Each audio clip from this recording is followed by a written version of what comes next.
Okay, second part of the videos of today, 6th of October. Equity indices. Let's start with the DAX.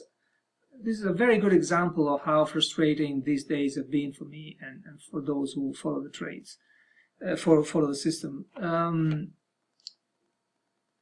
first trade is an advanced trade. You see, we have a buy signal, but we went short. We went short because we're using an advanced technique, which is closing the gap.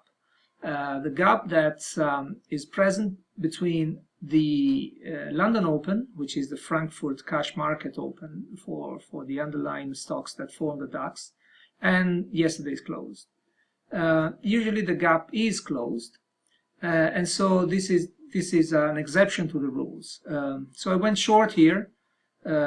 Stop could have been more or less up here. The market went down 7 ticks, bounced on the moving average, and in these kind of days I actually am very cautious, so I put a stop at break even and went out. Quite frustrating. It never reached not even the 10 points, but really my target would have been down here. The market goes up and then it tries again, much more forcefully now. Unfortunately, the entry would have been at big round number, and you know we can't trade on big round numbers.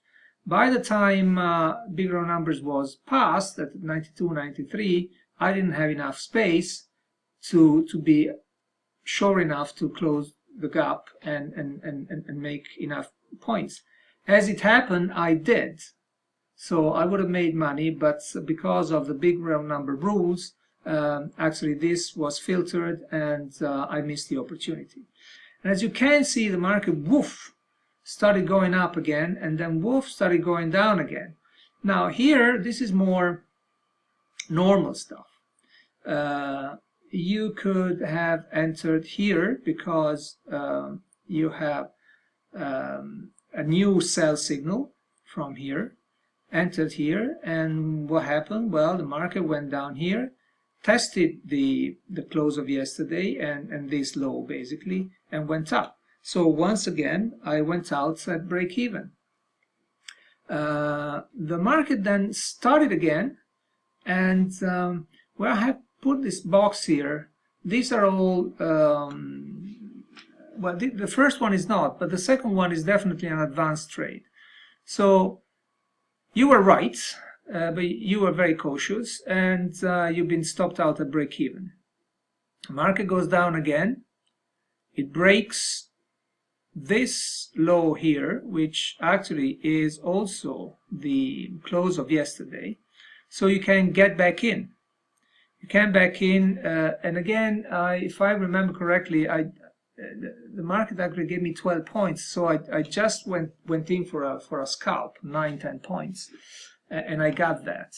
But you see, the point is that the gap was closed.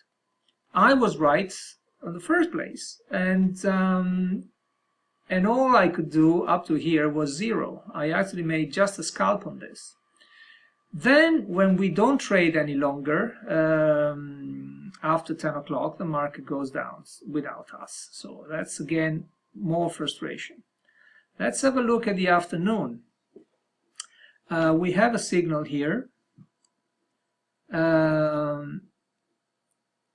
You enter here, and the market immediately rejects this new high. The stop should have been at the moving average levels, and definitely just below the pivot point, so you wouldn't have been stopped out. Now the market goes up. This is very important because you have a free card, get out of jail, in a way. The market goes up. Now what many people do at this point is actually, after being panicking that they were about to be stopped out and lose the whole thing, the market goes up and they start hoping that the market will go up again. And sometimes it does, but most of the time it just retests the high and goes down. So basically I closed the position here, at break even.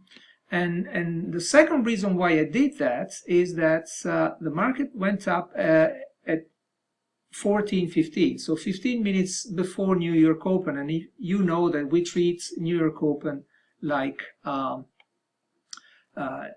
news, so we didn't trade that. Same thing happened here, more frustration here. You have a signal, you have a new high, you enter here, and you just suffer for an hour without knowing what to do. If you don't get out here, you have to get out here.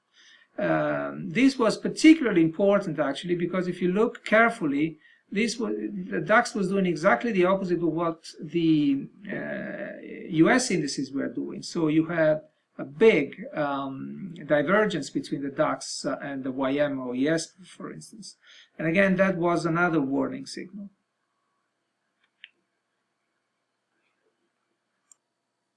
Finally, EMI Dow, YM, filtered here. We are very close to big round number, and we were dealing with the DAX anyway. Frustration, as usual. You had this fantastic drop here that we couldn't use because it was after 10 o'clock.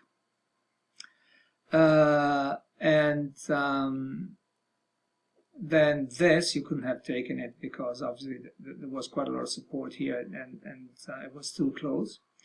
And this was the trade of the day. You see, again, this is 2:30. This is New York Open, and we don't trade on New York Open. That's a pity, because actually the support was respected 2 or 3 times. 4 was actually completely destroyed. But we can't enter on this bar here, candle here. We entered here. It was a little bit aggressive, I have to admit, because I like to see some reaction from the bulls in this case, but there were none.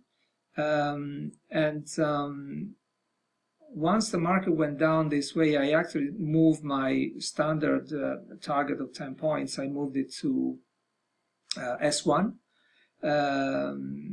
Actually, I moved it to the big round number. So I made about 25 points here.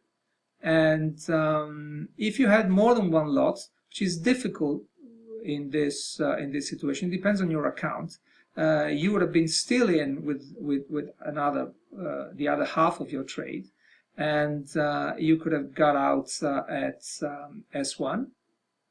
You could not have re-entered, however, because this was very, very close to big round number, and very, very close to S1. So that wasn't available. It would have been good. It would have been some more money, some more points, but you had to filter to be on the cautious side. If you're very aggressive, you could have taken that as a re-entry. And then again, the markets decided to go completely the other way, just nullifying all this drop here. But that was at 4:45, too late for us.